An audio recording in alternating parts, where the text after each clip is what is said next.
비과세까지 연결해서 문제가 나오니까 한꺼번에 보셔야 돼요. 납세 절차, 비과세를 같이 보셔야 돼요. 이제 취득세는 물건을 취득했으니까 일반적으로 그 물건을 취득한 날로부터 60일 안에 신고하고 납부해 주시면 돼요. 원칙은 취득했으면 취득한 날로부터 60일이에요. 근데 혹시 문제 풀 때 요게 이제 어떤 게 함정이 나오냐면 가로에 있는 게 요게 지금 함정으로 문제가 나왔을 때 조금 생각을 더 하셔야 돼요. 이제 흐름으로 잡아볼게요. 먼저 이제 잔금을 여기서 지급을 해요. 잔금을 지급하고 나중에 허가가 떨어지고 잔금을 먼저 지급한 후에 나중에 허가가 떨어질 때 신고를 어디를 기준으로 잡아서 신고할 것인지, 신고는 잔금 주고 돈 주고 신고할 건지 허가 떨어지면 신고할 건지, 신고는 둘 중에 어디서부터 기준을 잡아서 해라 그랬는가? 허가. 자, 허가일 여기서부터 며칠 안에 신고해라 그래야 된가? 60일 안에 신고해라. 60일 이내에 신고 납부해라 이렇게 가는 거예요. 먼저 잔금을요. 허가받기 전에 거래대금을 완납했을지라도 허가일로부터 60일 안에 신고하고 납부하겠습니다. 이렇게 되는 거예요.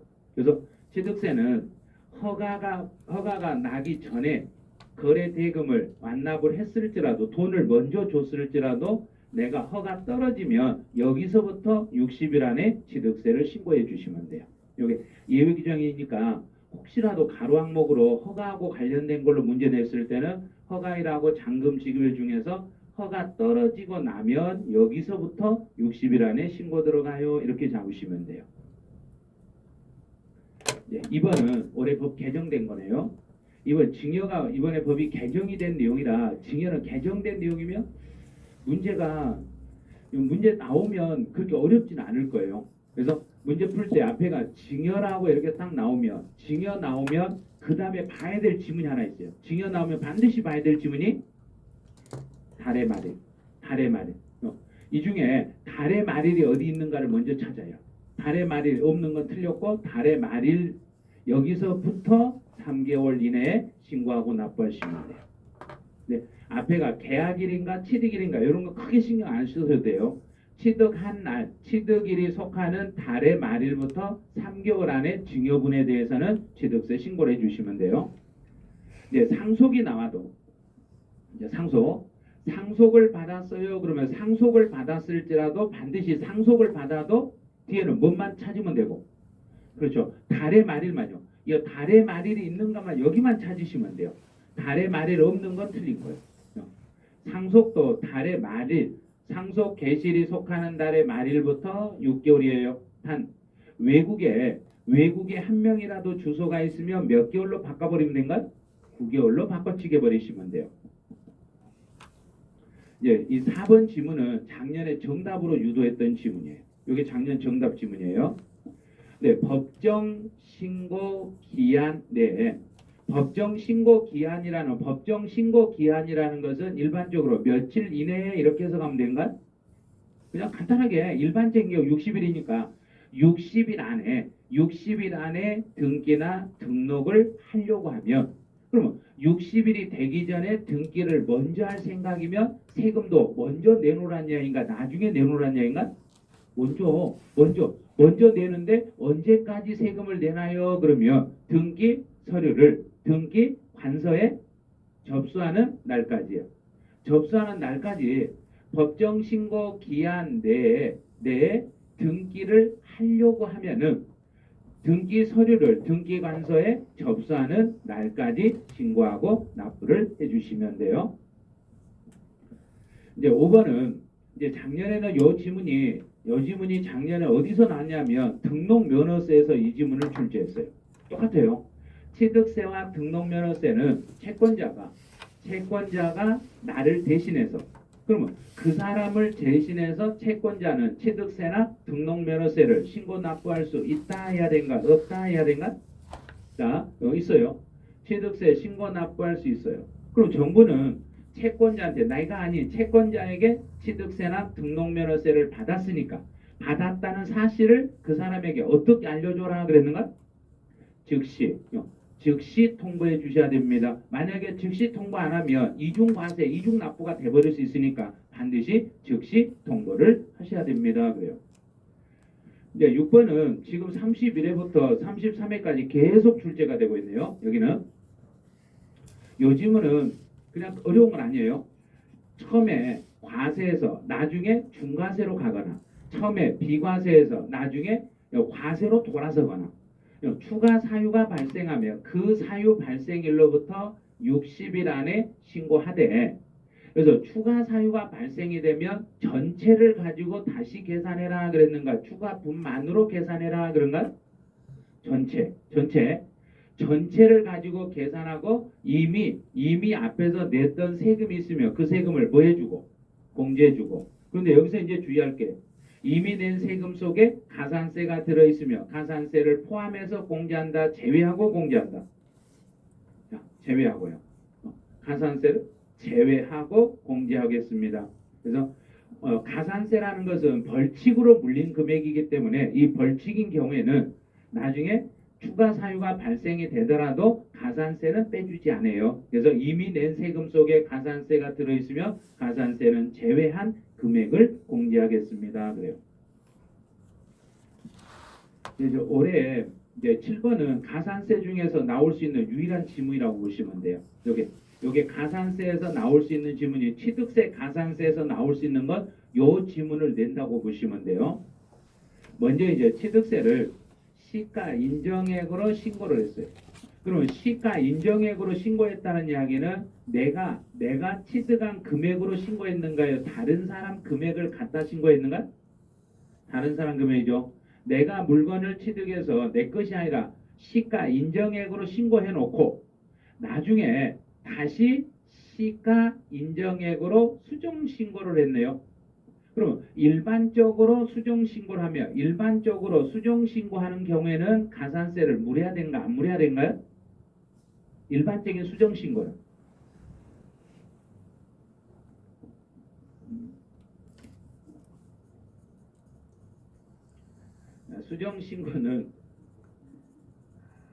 수정 신고는 신고가 제대로 되어 있을 때 수정 신고하는가요? 안 돼 있을 때 수정 신고하는가? 아예 신고를 안 했을 땐가요? 이 아이 앞에서 신고를 해놨을 땐가요? 그렇죠. 신고가 되어 있는 상태인데 제대로 신고되어 있다, 과소 신고되어 있다. 그러면 과소 신고했으니까 과소분에 대한 과소 신고 가산세는 물어야 된가 안 물어야 된가요? 물어야죠. 과소신고 가산세는 물려야 돼요. 원래 수정신고하면 과소신고 가산세는 물려야 돼요. 물려야 되는데 예외적으로 시가 인정액으로 신고한 후에 또다시 나중에 시가 인정액으로 수정신고하더라도 시가 인정액으로 신고했다가 다시 시가 인정액으로 수정신고하더라도 가산세는 부과한다, 부과하지 않는다. 부과하지 않는다. 여기는 부과하지 않는다. 그래서 이게 이런 걸 잡아놓으라는 이야기예요. 그래서 일반적인 수정신고를 했을 때는 가산세를 내야 돼요. 일반적인 수정신고는 가산세를 내셔야 돼요. 그런데 예외적으로 시가 인정액으로 신고한 후에 나중에 다시 시가 인정액으로 수정신고를 하더라도 이 경우는 추가로 무신고나 과소신고 가산세는 물리지 않습니다. 그래요. 그래서 시가 인정액으로 신고했다가 그 시가 인정액으로 수정신고 하더라도 가산세를 물리겠다는 얘기인가 봐주겠다는 얘기인가? 봐드리겠습니다. 이렇게 가는 거예요. 요게 올해 개정된 것 중에서 가산세 중에 가장 중요하게 개정된 내용이에요. 8번요. 8번은 요거는 이제 작년에 시험에 나왔던 지문이에요. 물건을 취득한 후에 신고하지 아니하고 매각했어요. 그럼 신고하지 아니하고 매각했어요. 이 말은 내가 이 물건을 내 앞으로 취득해서 내 앞으로 무엇하지 않고 팔았어요 하고 해석하면 된가? 등기하지 않고 미등기 전매네요. 미등기 전매니까 몇 번 주고 마땅한 사람이다. 2번 주고 마땅한 사람이다. 한 번 죽일 때 몇 프로니까? 40%니까. 그래서 80%를 물리겠습니다. 이렇게 가는 거예요. 그런데 여기도 다만 단서를 잘 보세요. 올해는 시험 볼 때 단서 조항들을 잘 보셔야 돼요. 다만 등기, 등록이 필요하지 아니한 물건에 대해서는 등기가 필요 없는 물건이네요. 등기가 필요 없는 물건에 대해서는 신고하지 아니하고 매각하더라도 중과산세를 적용한다, 적용하지 않는다.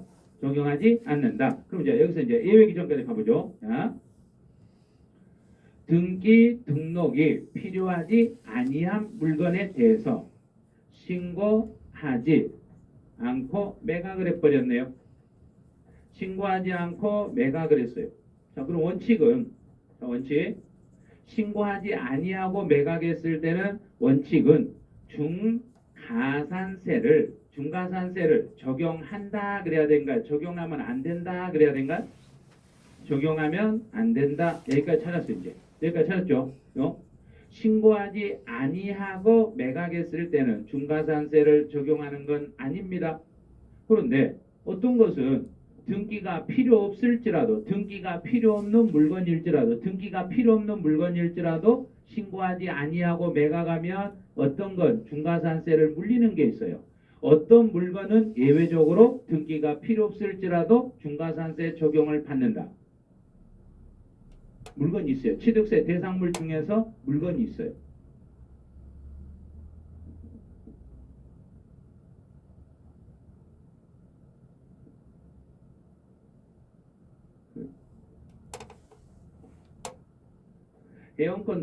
각종 회원권들은 등기가 필요 없을지라도 신고하지 아니하고 매각했을 때는 중과산세가 적용됩니다. 그래요. 이게 단서 조항들이에요.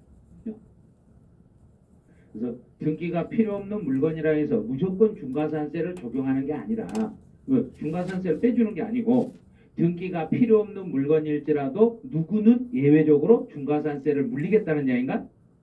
회원권에 대해서는 등기가 필요 없을지라도 중과산세를 적용하겠습니다. 그런 거예요. 9번으로 가보죠. 9번은 이런 거예요. 이게요. 지목을 변경해서 등기하면 이 변경해서 등기하면 변경 등기는 무슨 세? 과세 대상이 되니까 등록 면허세. 변경 등기는 등록 면허세 대상이네요. 변경 등기는 등록 면허세 대상이에요. 그럼 간단하게 생각해 볼게요. 변경 등기는 등록 면허세 대상인데 제가 등기를 안 했어. 등기를 안 하고 등기를 하지 아니하고 매각을 해버렸어요. 신고하지 아니하고 매각을 했는데 변경이요. 지목을 변경해서 신고하지 아니하고 팔았어요. 이 말은 변경 등기를 하지 않고 변경해놓고 등기하지 아니하고 매각했어요. 그러면 원칙은 변경 등기가 무슨 세에서 과세를 해야 되니까? 등록 면허세에서 과세를 해야 되니까 취득세에서는 변경해서 등기하지 아니하고 매각하더라도 취득세에서는 중과산세를 적용한다, 적용하지 않는다. 적용하지 않는다. 이건 취득세 항목이 아니니까 등록 면허세 항목이니까 취득세는 등기를 하든지 안 하든지 취득세에서는 중과산세를 물리지 않습니다. 그래요. 이것도 작년 시험 문제예요. 상당히 까다로운 거예요. 시험에 나왔어요. 작년에는. 이제 10번 지문은 이제 요 지문도 작년에 시험에 나왔었는데 법인이 장부를 작성하지 않았다. 그럼 법인이 장부를 작성하지 않으면 몇 프로 가산세를 물리면 되고 10%. 법인들이 장부 작성 안 했을 때는 10% 가산세만 물어주시면 돼요. 네, 11번은 이제 취득 가액이 50만 원 이하가 되면 취득 가액이 50만 원 이하가 됐을 때는 면세점으로 취득세를 부과하지 않습니다. 단 연부로 취득했을 때는 여기서 연부 취득해서 50만 원 여부를 따질 때는 연부금 총액으로 판단해라. 연부금 지급액으로 판단해라. 총액. 연부금 총액으로 50만 원 여부를 판단하는 거. 총액으로 판단하는 거예요. 매번 지급액이 아니라 총액으로 판단하겠습니다. 이제 12번이 작년에 시험에 나왔던 거예요. 인접한 토지나 건물을 계속 반복으로 거래했을 때, 우리 인접한 토지나 건물을 계속 반복으로 거래했을 때는 몇 년 동안 거래를 한 건의 거래로 본다. 1년. 1년 동안의 거래를 한 건의 거래로 봐서 1건으로 봐가지고 1년치를 다 묶어서 얼마 여부가 넘었는지 안 넘었는지를 판단하겠다는 얘기인가? 50만 원이 넘었냐 안 넘었냐 이렇게 판단하겠다는 뜻이에요. 이게 이제 13번이에요. 이제 우리 등기를 신청하려면 세금 낸 납부 영수증을 제출하셔야 돼요. 납부 영수증을 제출하는데 만약에 부족한 액수가 발견이 되면 등기소에서 부족분이 발견이 되면 그 부족한 세금을 다음 달 며칠까지 통보해서 지방자치단체가 징수하게 되던가요? 다음 달 10일까지만 통보를 해주시면 여기서 다음 달 10일 이것만 중요한 거예요. 이제 한 배 넘겨보시면 취득세 비과세로 가보죠. 이제 비과세 규정에서 여기에서 지문이 한 줄 정도 나와요. 비과세에서 한 줄 정도밖에 안 나오니까 너무 막 복잡하게 생각할 거 없어요. 우리나라 국가나 외국 정부가 물건을 취득했다. 우리 정부가 물건을 취득하든 외국 정부가 취득하든 원칙은 과세한다, 비과세한다. 비과세한다. 단 외국 정부는 외국 정부가 우리 정부에게 세금을 물리면 우리도 그 정부에게는 세금을 안 물린다. 우리도 물린다. 이렇게 하시면 돼요. 자, 두 번째, 이제 기부 체납이 나왔네요.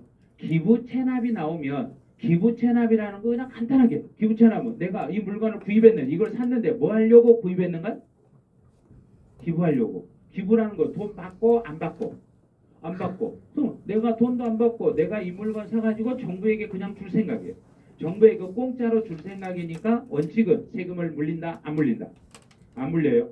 안 물리는데 그럼 가서 봤더니 너 그냥 공짜로 줬어 그랬더니 아니 그랬네요. 왜 그랬더니 나 뭔가 받았는데 나는 기부 체납한다고 해놓고 뭔가 받았으니까 세금 안 물린다 안 물린다? 자, 받았으니까 물려버린다. 안 받았으면 비과세인데 받았으니까 과세가 되겠습니다. 그래요. 네, 16번은 임시가 나왔네. 임시가 나왔을 때는 두 갈래 길로 생각하세요. 이제 임시라는 말이 나오면 무조건 몇 년이 넘었는가를 따지고 1년을 초과했어요. 그러면 1년이 넘었어요. 그러면 취득세를 부과해요. 이렇게 가면 돼요. 1년이 넘었으면 그래서 임시라는 요 단어가 딱 나오면 1년을 기준으로 해서 1년 초과 1년을 초과했는지 아니면 1년 이하인지 두 개로 이제 나누는 거예요. 1년이 넘었어요. 그러면 그냥 단순히 과세시키면 돼요. 여기서 과세를 하되 1년이 초과됐더라도 등기는 하고 과세다. 등기는 안 하고 과세다. 등기 안 하고 등기 없이 등기 없네. 등기가 없으니까 세율은 표준세율로 간다. 특례세율로 간다. 특례세율이다. 등기가 안 되니까 중과 기준 세율을 적용해서 취득세를 과세하는 거예요. 근데 1년도 안 됐어요.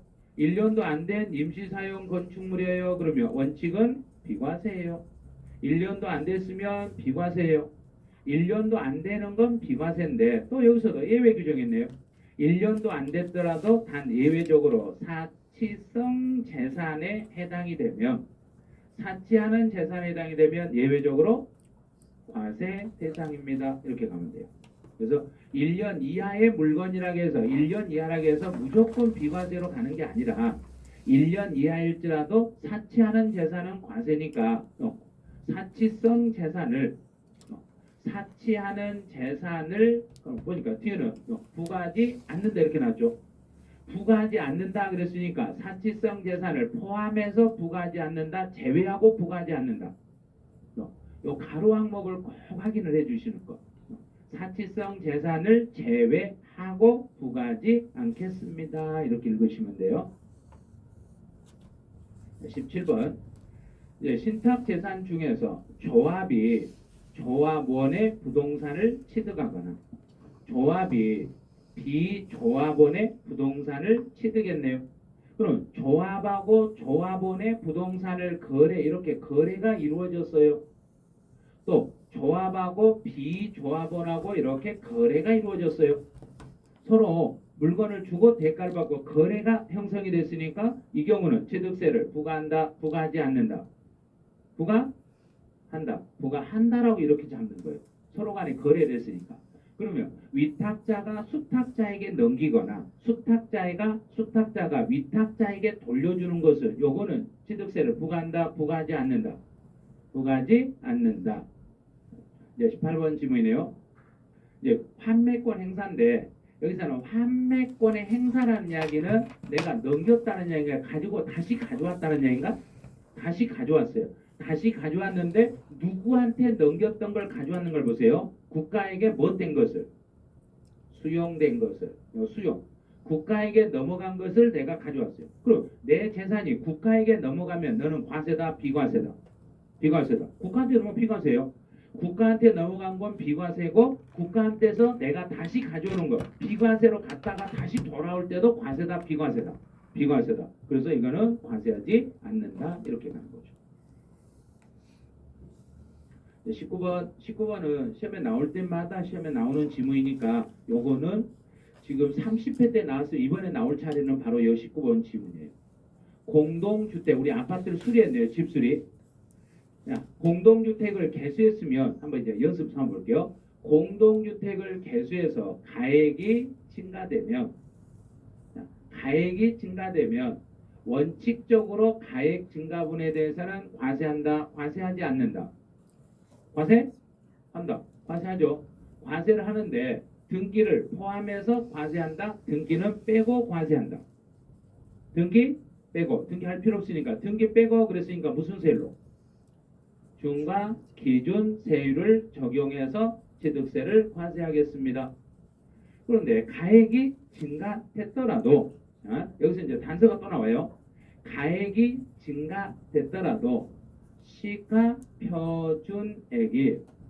시가표준액이 얼마가 넘지 않으면 자 9억이다 12억이다 9억 이하에 대해서는 9억 이하에 대해서는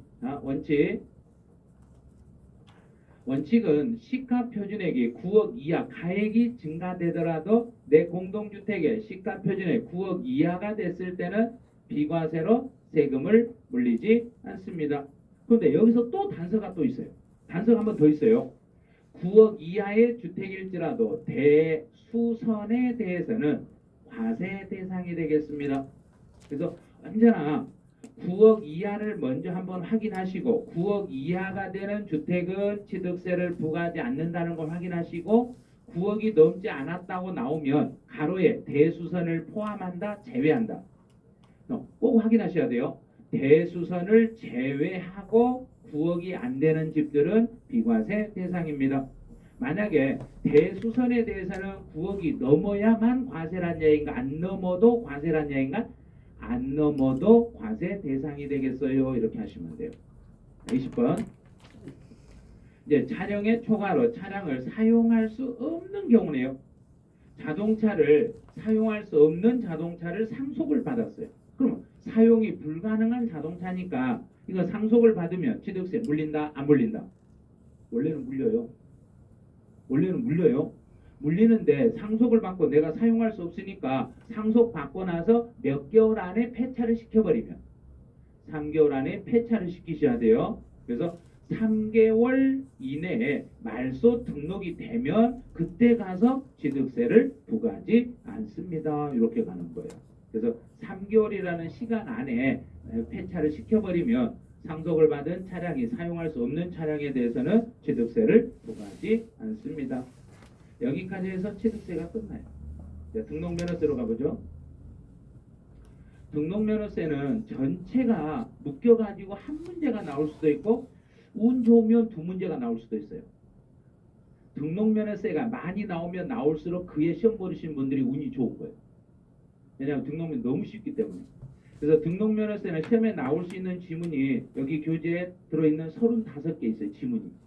요 안에서만 그래서 등록면허세는 나중에 교재 이제 안 봐도 돼요. 교재 안 보시고 여기에 나와 있는 지문들만 한 두세 번 계속 반복해서 읽으시면 등록면허세 문제는 다 풀리게 돼 있어요. 등록면허세 지문으로 가보죠. 등록면허세에서는 먼저 광어권, 어권, 양식어권을 취득하여 등록을 하네요. 근데 등기의 원인이 취득을 원인으로 한다. 물건을 취득해서 등기할 때는 원칙은 무슨 세로 가야 되는데, 취득세로 가야 되는데 광어권, 어권, 양식어권을 취득하여 등록하려고 했더니 이렇게 하려고 했더니 정부가 취득세를 면제시켜줘 버리네요. 정부가 취득세를 면제시켜 버리네. 그리고 취득세를 면제했으니까 취득세를 물린다, 못 물린다? 못 물리니까 대신 무슨 세로 물린다? 등록면허세로 물리겠습니다. 등록면허세로 물리기는 하더라도 요거는 실제로는 등록면허세란 얘기인가 취득세란 얘기인가? 그렇죠. 취득세예요. 그래서 세금 계산의 기준점은 취득세를 기준으로 삼아서 계산해라. 등록면허세를 기준으로 삼아서 계산해라. 그렇죠. 취득세를 기준으로 삼아서 세금 계산을 해서 세금만 이름만 등록면허세로 내주시면 돼요. 또 외국인 소유 물건을 우리나라로 수입해서 들어왔네. 외국인 소유 물건을 우리나라로 가지고 들어올 때 세관에서 여기에서 취득세를 받아요. 세관에서 취득세를 받을 때 등기를 포함해서 받았는가요? 등기는 빼고 받았는가? 등기는 빼고 등기는 하지 아니하고 세관에서 취득세를 받았어요. 그런데 이 물건을 우리나라로 가지고 들어와서 나중에 등록을 하려면 이미 세관에서 취득세를 물렸다, 안 물렸다? 물렸다. 이미 취득세를 물려버렸기 때문에 이번에 등록할 때는 무슨 세로 돌려서 물리면 되고? 등록면허세로 돌려서 물리면 되겠습니다. 이런 거예요. 이제 3번은 취득세에서 제척 기간이 이미 끝나버렸네요. 자, 취득세 부과의 제척 기간이 이미 경과해버렸으니까 취득세 부과가 가능하다, 불가능하다?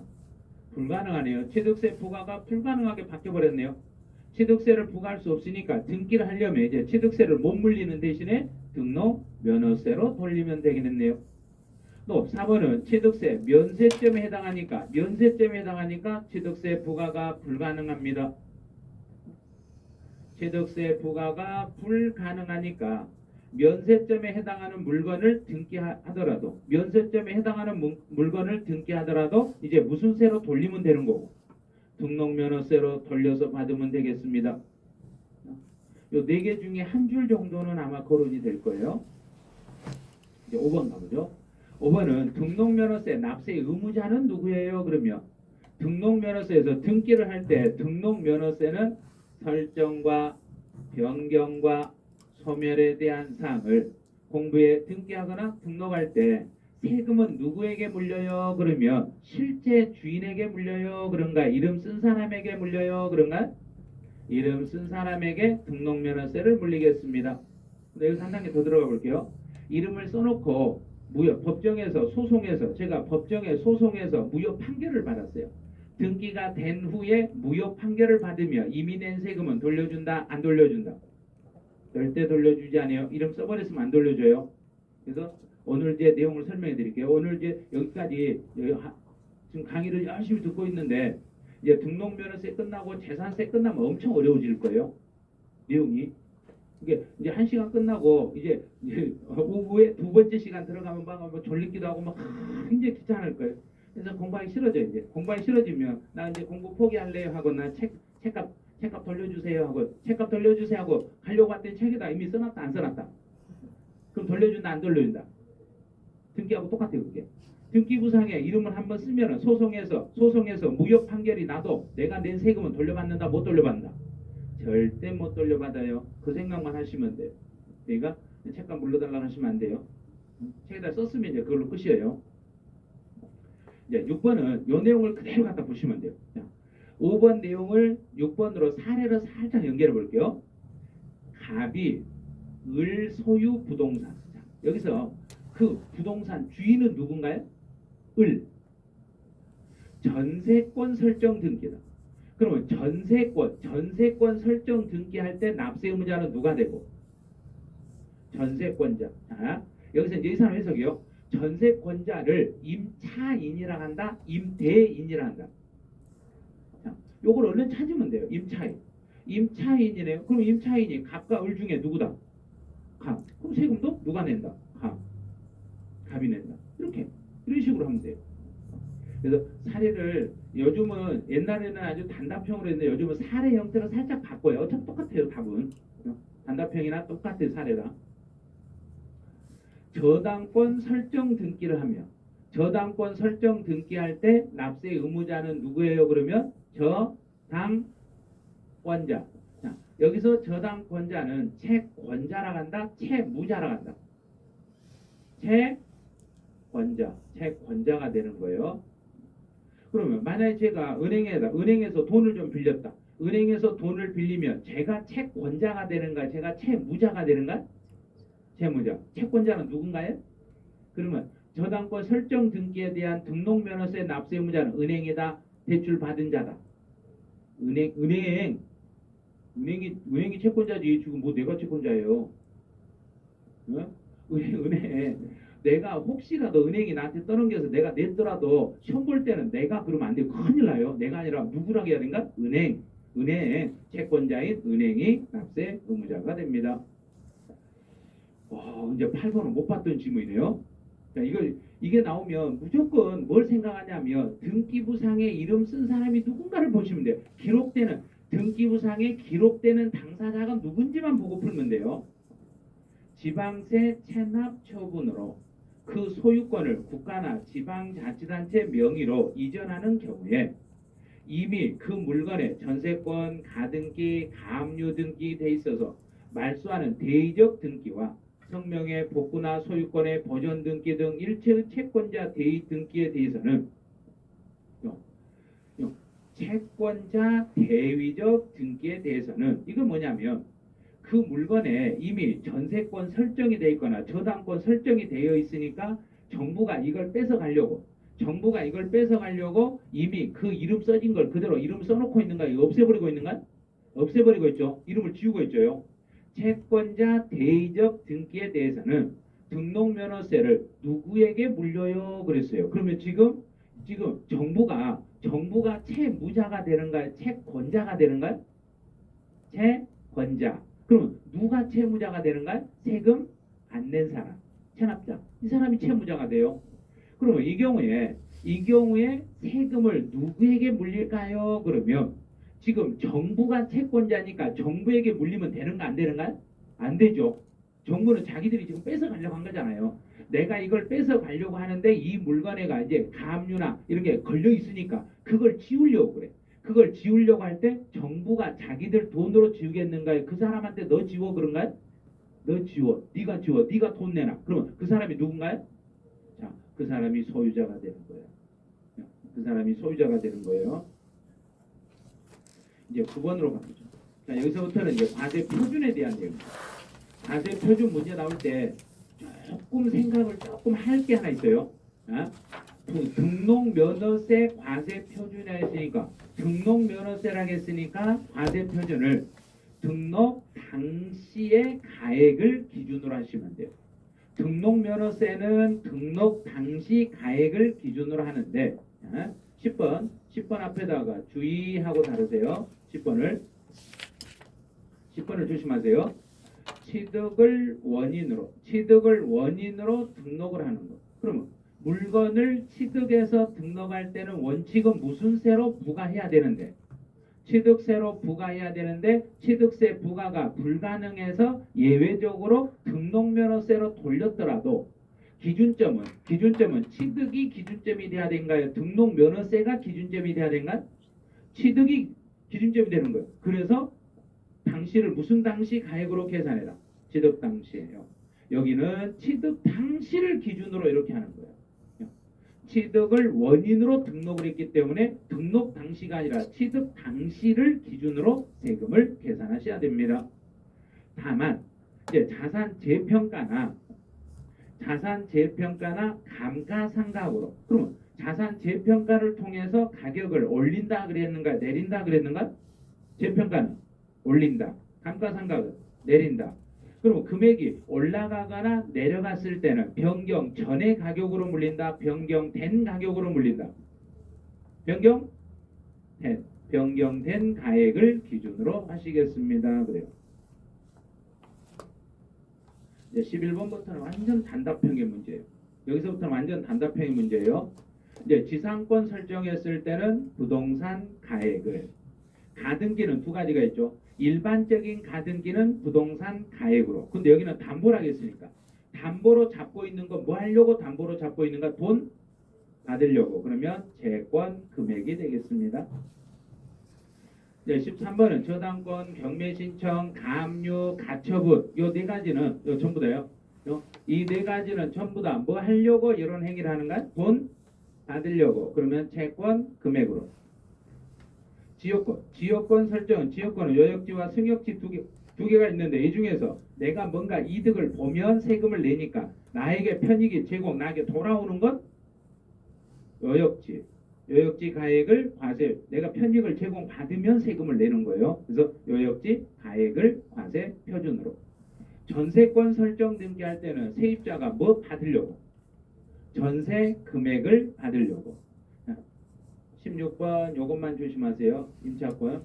임차권이 나왔을 때 객관식 문제 풀 때 임차권이 나오면 무조건 앞에 무슨 글자 한 글자만 딱 생각해라. 월자 여기 있네요. 끝. 이런 식으로 풀면 돼요. 절대로 임차 보증금이 아니라는 생각은 꼭 하고 계셔야 돼요. 시험 볼 때 임차 보증금으로 돼버리니까. 월 임대차 금액을 과세 표준으로 하겠습니다. 월 임대차 금액을 과세 표준으로 하겠습니다. 그래요. 이제 17번은 변경 등기나 또는 말소 등기는 지목 변경 등기나 말소 등기는 1건당 한 건 건수니까 총 양세니까 1건당 얼마씩 물리고 6,000원씩 물리겠습니다. 6,000원씩. 여기까지 해서 이제 과세 표준이 끝나. 그럼 18번부터는 이제부터는 세율 문제. 세율도 너무 단순해요. 취득세든 등록면허세든 그 지역 사정에 따라서 몇 프로 범위 내에서 가감할 수 있다. 50% 범위 내에서 가감할 수 있습니다. 네, 19번부터 가보죠. 소유권 보전 등기는 취득세 무슨 취득하고 똑같은 말인가? 원시 취득. 자, 그러면 취득세에서 원시 취득은 2.8%. 원시 취득에서 취득세 부과가 불가능하면 몇 프로 빼면 되고 2% 빼면 되고 2% 빼니까 0.8 그럼 8만 있으면 되겠네요.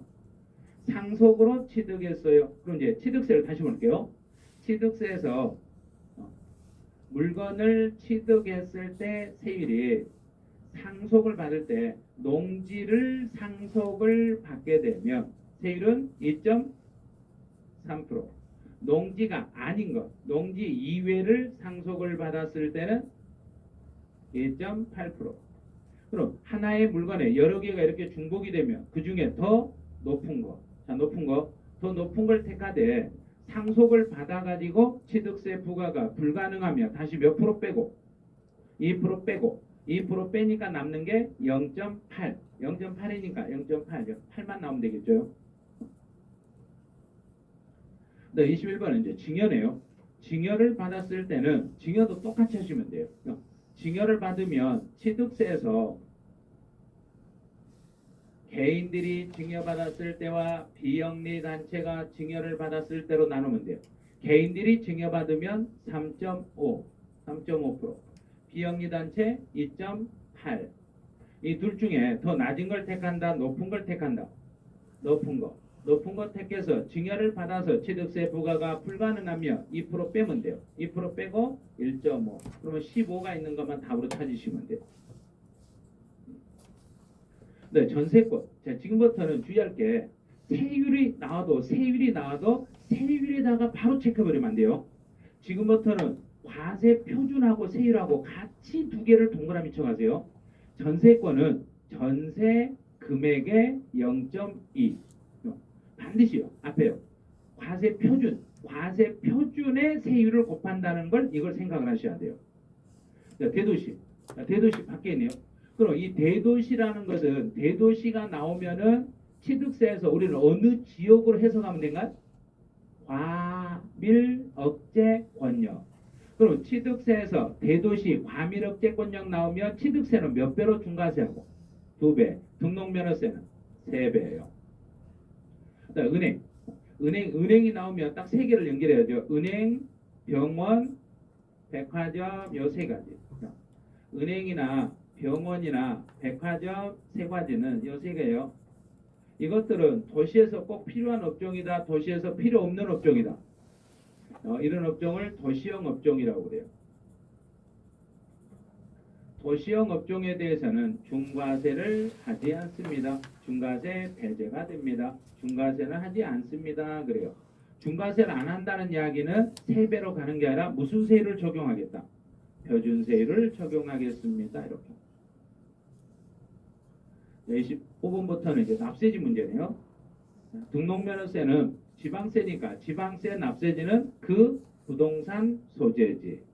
또 26번처럼 하나의 물건에 여러 개 물건이 여러 개 지방이 맞물려 가지고 각 지방자치단체별로 부과할 수가 없다. 그럼 각 지방자치단체별로 부과할 수 없다는 이야기는 이게 어디가 납세지인지 안다 모른다.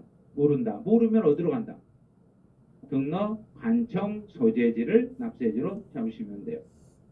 그다음 27번처럼 납세지가 분명하지 않네요. 납세지가 분명하지 않으니까 어딘지 안다 모른다. 모르면 어디로 간다? 등록 관청 소재지를 납세지로 한다. 또 28번처럼 등록을 하려고 하는 사람은 등록하고 나서 돈 내놔라 하기 전에 내놔라. 하기 전까지 등록하기 전까지 신고하고 납부해 주시면 돼요. 올해 시험 볼 때 29번 기억을 하시는 게 좋아요. 29번이 답으로 유도되면 맞출 수 있어야 돼요. 등록면허세는 신고는 안 했더라도 내가 신고를 안 했더라도 등록하기 전까지 돈을 내면 신고 않고 등록하기 전에 돈을 내면 가산세는 부과하지 않는다. 여기서 조심하셔야 돼요. 무신고 가산세는 부과하지 않아요. 그러면 이제 과소신고 가산세가 있어요. 과소신고 가산세는 부과하지 않는다. 부과하지 않는다. 조심하라고 그랬어요. 왜 자꾸 한다고 하는 거 모르겠어요. 등록면허세에서는 내가 신고를 안 했더라도 등록하기 전에 돈만 내면 무신고든 과소신고든 가산세 아무것도 안 물려요. 앞에 취득세하고 똑같아요. 시가 인정액으로 신고했다가 나중에 시가 인정액으로 수정신고하며 무신고든 과소신고든 가산세 물린다 안 물린다? 안 물린다. 똑같은 논리예요. 그거나 이거나. 이제 30번으로 가보죠. 이거 취득세하고 똑같네요. 비과세에서 과세로 돌아서면 사유 발생일로부터 60일 안에 신고하고 납부하되 이미 낸 세금은 빼주다. 또 이미 낸 세금 속에 가산세가 들어있으면 가산세를 포함해서 뺀다. 제외하고 뺀다. 제외하고요. 가산세는 제외하고 빼겠습니다. 그래서 이거 이제 31번부터는 이제 비과세 내용이네요. 취득세하고 똑같이 보시면 돼요. 국가가 등기부상에 이름을 쓰든 외국 정부가 등기부상에 이름을 쓰든 원칙은 등록면허세를 부과하지 않는다. 외국 정부는 우리 정부에게 세금을 물리며 외국 정부가 우리에게 세금을 물리며 우리도 그 정부에게는 세금을 안 물린다. 물린다. 32번 회사 정리나 특별 청산에 대하여 법원이 부탁해서 등기하는 것은 우리 회사가 하는 등기인가요? 정부가 해주는 등기인가요? 정부가 해주는 등기니까 등록면허세를 부과하지 않는다. 33번만 조심하세요. 33번은 조심하세요. 우리 회사의 자본금이나 출자금이 바뀌었어요. 우리 회사의 자본금이나 출자금이 바뀌었어요. 그러면 우리 회사 자본금이 바뀌면 정부가 알아서 해주는가요? 우리 회사가 알아서 해야 되는가? 우리 회사가 알아서 해야죠. 우리 회사가 알아서 할 때는 우리 회사에게는 등록면허세 안 물린다. 물리는 거예요. 이거는 물리는 거예요. 법인의 자본금이나 출자금이 변경이 됐을 때 그 법인들이 정부에게 우리 회사의 자본금 바뀌었으니까 좀 바꿔주세요. 그러면 네, 돈 주면 바꿔드리죠. 그래서 등록면허세를 부과하게 돼 있어요. 행정구역이 바뀌거나 주민등록번호가 바뀌거나 또는 또 지적소관청이 바뀌거나 뭐 다 이런 거예요. 이거 전부 다 또 등록 담당 공무원이 잘못해가지고 정정하는 것들은 전부 다 이거는 누가 할 행위들인가? 국가가 할 것들이죠. 국가가 하는 것들이니까 등록면허세를 부과하지 않는다. 국가가 하는 건 부과하지 않아요. 이제 35번이 이제 문제로 또 만들어져요. 무덤 나왔네요. 무덤 나오면 또 세 개 생각해야죠. 무덤은 취득세, 과세, 등록면허세, 비과세, 재산세, 비과세. 무덤 나오고 등록면허세 나왔으니까 과세하지 않는다. 바로 이렇게 중간 거 생략해버리고. 무덤은 딱 나오면 취득세, 등록면허, 재산세 세 개만 얼른 연결만 하시면 돼요. 그러면 풀 수 있어요. 이제 재산세 문제는 시험에서 한 2개 정도가 문제가 출제가 되는데 작년에는 어떻게 나왔냐면 31페이지에 1번부터 7번까지를 묶어가지고 여기까지 해서 네모 박스로 3줄을 넣어놓고 문제 한 문제를 만들었어요. 작년에 여기서 문제가 만들어졌어요. 그럼 이제 재산세 가장 기본이 되는 거 여기에서 한 문제가 만들어지고 그 다음에 재산세 과세 표준하고 세율 쪽에서 한 문제가 만들어져요. 그래서 올해는 아마 여기가 나올 확률이 이렇게가 높을 거예요. 이런 식으로요. 과세 표준하고 세율, 납세 절차, 비과세 이런 쪽이 아마 출제 확률이 더 훨씬 높을 거예요. 자, 그럼 이제 재산세 특징 7개만 한번 가볼게요. 너무 이거 어려운 거 아니에요. 재산세는 앞에 했죠. 어느 날 현재 가지고 있으면 재산세 물리고 6월 1일 날 뭐 하고 있으면 소유하고 있으면 재산세를 물리겠습니다. 자, 두 번째 재산세 과세 대상이들 안 보고 해보세요. 재산세 과세 대상물은 토지, 건축물, 주택, 선박, 항공기. 이 안에 절대로 무엇과 무엇은 들어오면 안 된다. 차량과 기계. 여기서 딱 보는 순간 자동차와 기계가 있으면 절대 안 된다. 이거 X 딱 그어놓으시면 돼요. 그래서 토지, 건축물, 주택, 선박, 항공기에 대해서만 재산세를 부과하고 차량과 기계는 절대로 재산세를 물릴 수 없다. 이제 3번은 이제 3번, 4번, 5번이 나올 거예요. 올해는 3번하고 4번 둘 중에 하나를 한 지문을 아마 낼 확률이 있어요. 3번하고 4번 정도 요 지문이 작년부터 개정이 됐는데 아직 시험에 출제가 안 돼 있어요. 이제 3번은 어떤 내용이냐면 공부상의 내용과 원래 공부상의 내용과 사실상의 내용이 달랐으며 공부상과 사실이 다르면은 사실에 따라서 부과해라, 공부상에 따라서 부과해라. 사실에 따라서 부과하는 게 맞아요. 그런데 여기에서는 뭐냐면 허가 등을 받지 않고 허가를 안 받았어요. 허가를 받지 아니한 상태에서 재산세 과세 대상 물건을 이용하는 경우 그러면 허가받지 않고 공부상으로 지금 쓰고 있다는 얘기인가 공부상과 달리 사용하고 있다는 얘기인가? 달리 공부상과 달리 사용하면서도 허가받지 않고 사용하고 있으니까 이 사람에게는 정부가 세금 혜택을 주겠다, 세금 혜택을 안 주겠다. 안 주겠다. 그러면 허가 등을 받지 않고 과세 대상물을 이용하는 경우로서 사실에 따라서 재산세를 부과해 봤더니 공부상보다 오히려 재산세가 낮아져 버리네. 사실에 따라서 재산세를 부과했더니 오히려 더 재산세가 낮아져 버리면 사실에 따라서 세금을 물리겠다, 공부상에 따라서 물려버리겠다. 그래서 이 경우는 공부상으로 다시 돌려서 물려버립니다. 왜? 이 사람이 뭐 안 받았으니까. 허가 안 받았으니까. 허가를 받았더라면 봐주는데 허가를 안 받았기 때문에 이 사람에게는 세금 혜택을 드릴 수가 없습니다. 이런 거예요. 그래서 4번은 과세 기준일 현재 일시적으로 잠깐 동안만 사용하고 있네요.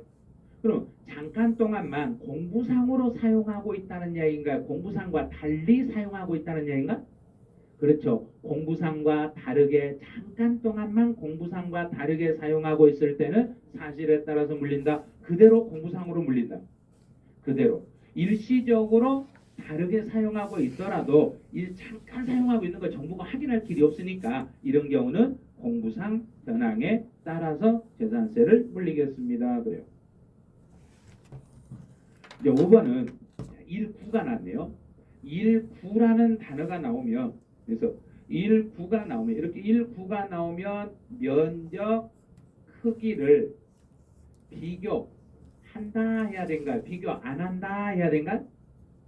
자, 1구는 면적 크기를 비교한다. 비교한다. 1통은 면적 크기를 비교 안 한다.